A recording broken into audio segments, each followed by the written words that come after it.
안녕하세요. 쉬운 사주 공부 매화계곡TV의 김태영입니다. 사람들한테 상담을 이렇게 들어보면요, 다 때려치우고 나는 장사나 한번 했으면 좋겠다. 직장 생활하는데 너무너무 스트레스 받는데 이제 내 장사를 해야겠다, 이런 말씀 많이 하시거든요.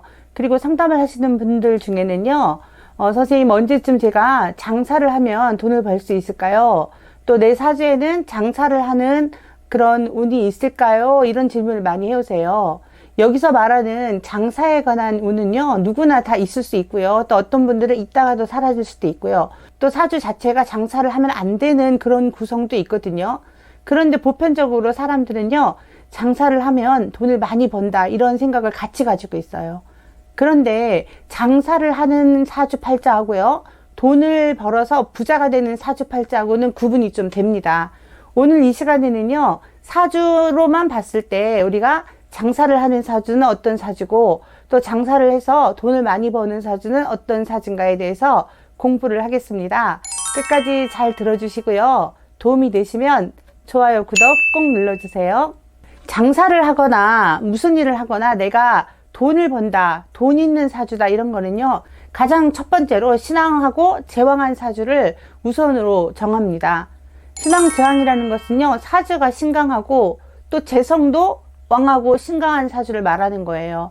그러니까 일간이 신강해야지만 내가 재물을 이렇게 저렇게 마음대로 좌지우지하고 또 마음대로 다스릴 수가 있다는 거거든요.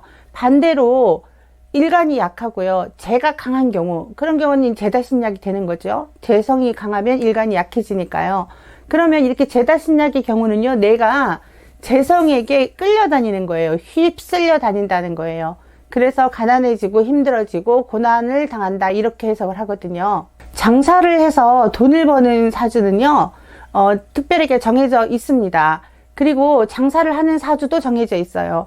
그런데 장사를 한다고 해서 모두 다 부자가 되고 돈을 버는 건 아닙니다. 장사를 하는 사주와 장사를 해서 돈을 버는 사주는 분명하게 구분이 됩니다. 장사를 하는 사주라서 장사를 해서 돈을 벌긴 버는데 내가 돈을 많이 만지고 운용은 할 수는 있어요. 그런데 그 재산을, 돈을 끝까지 유지하지 못하는 사주 구성도 있거든요. 돈을 많이 버는 사주지만 돈을 모으지 못하는 사주일 경우에는요, 돈은 많이 만져요. 그리고 장사가 제법 된다는 소리도 듣고요, 또 제법 됩니다. 그렇지만 돈이 어느 정도 모이면 돈이 나가는 일이 생기죠. 배우자분께서 사업 자금으로 뭉텅이 돈을 갖다가 날린다거나, 자녀분이 어떤 사고를 쳐서 돈이 많이 나간다거나, 내가 돈을 모을 수 없는 어떤 환경이 자꾸 생긴다는 거죠. 그래서 내 사주에 돈이 많이 있는 사주하고 장사를 해서 돈을 버는 사주하고는요, 구분이 됩니다. 신왕 제왕인 사주는요, 꼭 장사를 하지 않아도 다른 일을 해도 내가 돈을 벌 수 있는 사주라는 거죠. 그렇다면 우리가 장사를 해서 돈을 벌거나 장사를 하는 사주, 어떤 사주인가 알아보겠습니다. 첫 번째로는요, 장사를 해서 돈을 버는 사주는 일단은 신왕 제왕한 사주 제가 말씀드렸고요. 두 번째로는요, 토라는 오행. 토는요, 다른 사람이 나를 평가하는 신용과 믿음의 그런 에너지를 가지고 있는 오행입니다. 그래서 토라는 오행이 튼튼하고 뿌리를 잘 내리고 있거나 균형을 잘 잡혀 있는 경우에는 다른 사람이 봤을 때 내가 굉장히 믿음감 있고 신용을 주는 사람으로 비춰지거든요. 그래서 토 오행이 안정적으로 되어 있는 사람은 장사를 했을 때 손님들에게 믿음을 주고 또 신용을 주기 때문에, 그런 이미지를 많이 주기 때문에 장사가 잘 됩니다. 그래서 사주에 토라는 오행이 분명하고 건강하게 있는 사람은 장사를 잘하는 사주입니다. 그 다음에는요, 식신상관, 즉 식상의 에너지가 어떻게 구성되어 있나가 굉장히 중요합니다. 장사는 서비스 업종이거든요. 이 서비스를 하는 직종에서 식상이라는 에너지는 크게 자리를 잡고 있어요. 어떤 종류의 장사냐에 따라서 물론 조금의 차이는 있겠지만, 식상의 기운은요, 내가 손님을 대면하는 1대1 대면에 있어서 성과를 보여주는 에너지거든요. 식상의 에너지가 있어야지 우리가 서비스 업종에서 사람에게 상대를 할 때 하는 부분을 표현하면서 다가갈 수가 있거든요. 그래서 장사를 하는 분들은 반드시 식상의 유무를 살펴야 되고요. 식상이 물론 유기하고 희신으로 쓰이고 그런 경우에는 좋게 활용이 되지만, 식상이 있어도요, 이것이 형충을 하고 있거나 귀신으로 발현이 되거나 이런 경우에는 도움이 안 됩니다. 식상이 형충된 사람은요, 말이 거칠거든요. 행동이 거칠어요. 식상은 행동인데 형충이 됐다는 것은 부딪혀 있다는 거거든요. 그래서 내가 말을 거칠게 한다거나 언행이 일치가 안 된다거나 이런 경우는 식상이 형충이 된 경우가 많고요. 또 식상이 귀신이나 흉신으로 돼 있는 경우도 그런 영향이 있습니다. 그래서 식상의 구조를 잘 살피셔서 아, 이분이 식상이 굉장히 유기하고 좋은 역할을 한다 이러면 말도 예쁘게 나가고요. 우리가 흔히 말하는 진상 손님이라는 거 있죠. 그런 진상 손님을 대할 때도 내가 같이 부딪혀서 소리를 내지 않습니다. 그래서 장사를 하시는 분들한테 식상의 유무, 식상의 크기, 모양 이런 거는 잘 살피셔야 됩니다. 그리고 세 번째는요. 사주에 목화의 기운이 많은 분들이 시작도 잘하고 이렇게 추진력도 있고 그래요. 그런데 이 목화의 기운 중에서 오화의 기능이 조금 많이 있는 분들이 장사를 하신다 이러면 얼굴에 표정 관리가 잘 안 됩니다. 내 것을 그대로 있는 그대로 바깥으로 드러내는 거거든요. 굉장히 솔직한 거죠. 가면을 쓸 수 없다 이렇게 우리가 표현을 합니다. 그래서 오화가 굉장히 발달되신 분들은요. 직접적으로 손님을 상대하는 그런 직종은 맞지 않아요. 내가 기분이 나빠도 웃으면서 손님을 대할 수 있어야 되는데 이 오화라는 에너지는요. 내 감정을 그대로 드러내기 때문에 기분 나쁘거나 좀 씁쓸한 기분을 다 나타내거든요. 그래서 오화가 내 사주에 있다 이러면 장사를 할 때 종업원을 대신 내세운다거나 다른 사람을 접대 업무로 내세워야지 내가 직접적으로 손님하고 1대1로 대면하는 거는 맞지 않습니다. 물론 기분이 좋고 솔직하고 하니까 그대로 드러내는 거, 그냥 표면적인 장사를 하거나 이런 건 괜찮아요. 그냥 팔고 사고. 그런데 그분에게 이걸 설명하고 또 그걸 설득해야 되는 그런 장사에는 맞지 않습니다. 그래서 우리가 진상 손님이라고 하죠. 그렇게 안 좋은 크레임을 거는 그런 손님을 대할 때도 내가 고객을 어떻게 대하느냐에 따라서 고객의 또 성향이 달라지거든요. 또 오화가 있는 분들은요, 내 감정 그대로 드러내기가 쉽기 때문에 분쟁의 요소가 있다는 겁니다. 그리고 또 장사를 하기에 좋은 사주 구성은요, 식신생재가 잘 된 사주 구성입니다.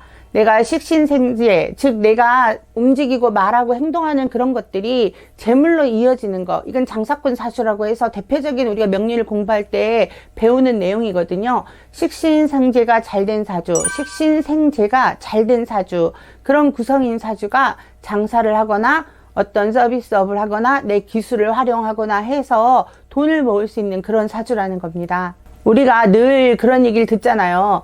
아, 너 때려치우고 나중에 내 장사를 꼭 해야지. 뭐 심지어는 들어서 못 해먹겠네, 직장생활 못 해먹겠네, 이런 말도 자주 하세요, 사람들이. 그리고 저한테 이제 상담을 이렇게 청해 오시는 우리 고객분들 중에는 언제쯤 제가 제 장사를 할 수 있을까요? 이렇게 참 많이 질문을 해 오시는데, 사주 구성상 직장 생활을 해야지만 무난하게 돈도 벌고 잘 살아가고 수 있는 그런 사람이 있는가 하면 절대 남 밑에서 일을 못하는 사람도 있거든요. 그래서 내 사주가 어떤 구성으로 되어 있나를 잘 살핀 다음에 판단을 하셔야 됩니다. 또 한 가지 장사를 해서 돈을 만드는 사주는요, 사주에 금오행이 있는 사람, 그리고 금오행이 굉장히 유기하고, 그러니까 기가 있고 또 안정되게 구성되어 있는 사주가 장사를 해서 돈을 만들 수 있는 사주입니다. 여기서 장사를 해서 돈을 만들 수 있는 사주라는 건요, 결과적으로 내가 돈을 주머니에 넣어서 보관을 해서 부자가 된다는 사주하고는 좀 별개입니다. 돈을 만진다는 건 장사를 잘 할 수 있는 사주. 그런데 뒤에서 다른 오행이 뒷받침을 어떻게 해주느냐에 따라서 내가 그 돈을 유지를 해서 부자로 살 수 있느냐, 아니면 돈은 많이 만지지만 제자리 걸음으로 살거나 겨우 밥이나 먹고 산다, 뭐 이런 표현도 쓰거든요. 그래서 사주에 금이라는 오행이 튼튼하게 있으면 결실을 의미하는 거예요. 목화토금수 이 오행 중에서요, 금이라는 오행은요, 결과고 결실입니다. 어떤 일을 추구했을 때 결과적으로 장사를 하는 목적이 사회에 봉사하고 뭐 희생하고 헌신하려고 하는 건 아니잖아요. 돈을 벌기 위해서 한다 이럴 때는 이렇게 금 오행의 유무가 있어야 됩니다.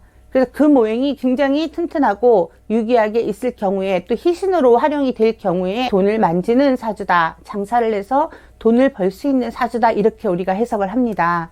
그렇기 때문에 내 사주에 금 오행이 아주 약하거나 아니면 극을 받고 있거나, 극을 받는다는 것은 화라는 오행으로 극을 받을 수도 있고요.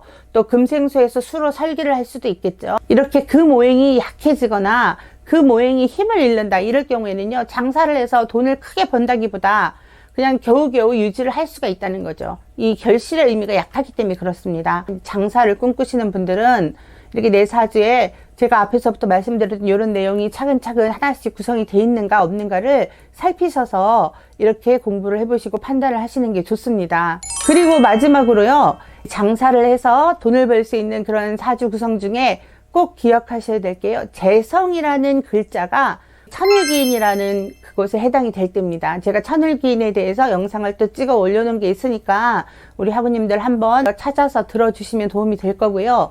이 천을기인이 재성이라는 글자에 있을 때는요, 내가 돈을 잡는, 돈을 손에 쥐는 그런 에너지가 천을기인의 에너지라는 거예요. 노력을 하는 거에 비해서 굉장히 수월하게 내가 돈을 손에 쥘 수 있다는 그런 내용이거든요. 재성이라는 글자가 천을기인에 속해 있을 때 우리는 돈을 좀 벌 수 있다, 장사를 해서 돈을 좀 만질 수 있다, 이렇게 해석을 합니다. 정리를 다시 해드리자면, 첫 번째로는 신왕 제왕한 사주라고 했죠. 내가 신강하고 또 왕하고 또 재성도 왕하고 강해서 서로 균형을 이룰 때, 그럴 때는 이렇게 돈을 만지는 사주입니다. 이런 사주는 꼭 장사가 아니더라도 돈을 손에 쥐는 부자 사주죠. 제가 부자가 되는 사주에 대해서도 또 영상을 올려놓은 게 있으니까 우리 학우님도 그것도 또 들어주시면 됩니다. 두 번째로는 이제 토라는 오행이 타인이 나를 바라보는 신용과 믿음의 별이거든요. 그래서 이 토라는 오행이 튼튼하게 있으면 다른 사람이 나를 볼 때 믿어주는 사람이거든요. 그래서 믿을 수 있는 사람한테 가서 물건도 사고 밥도 먹고 그러잖아요. 그래서 이 토라는 오행이 튼튼하게 있는 사람이 장사를 했을 때 조금 수월하게 돈을 벌 수가 있다, 이렇게 해석하고요. 또 세 번째로는 식신상관이 유기하고 식신상관이 굉장히 좋은 역할을 할 때, 그럴 때 대면 서비스에서 결과를 나타내는 겁니다. 좋은 인상을 주고요, 좋은 말을 하고요, 상대방하고 좋은 관계를 유지할 수가 있는 거거든요.